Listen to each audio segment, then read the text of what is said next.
Mundona me sfegu për fillimit. E dëgjova shumë me vëmendje zotin Naziri për këto 35-40 minuta.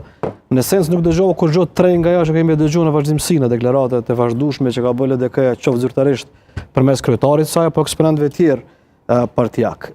Dy veprime që unë kam në formë kam përkrah vazhdimisht LDK-s ka qenë një fushatë dhe e dyta qëndrimi më njëherë pas zgjedhjeve. Do thotë me nën shkurt. Kur kryetari i LDK-s doli dhe tha që ne kemi prezantuar një program politik, i kemi fryrë elektorati ka vendosur ndryshjen edhe ne mbetemi në opozitë.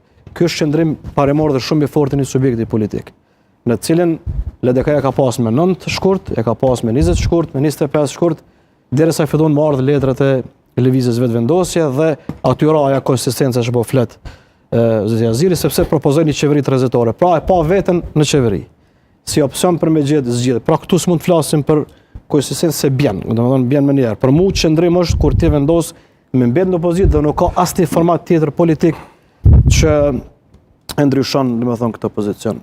3. Qëndrimi po ashtu gabim ku sipas meje ka qenë edhe qasja në raport me letrën e dytë të vetëvendosjes dhe mos shkuarjen në takim dhe mos diskutimin parime dhe në pozicionin e cilët që është fut në garë, do thotë LDK-ja.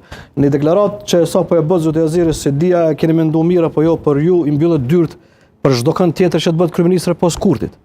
Ju tha që dikush do të jetë kryeministër në Kosovë çaj që merr vota, çaj që votohet.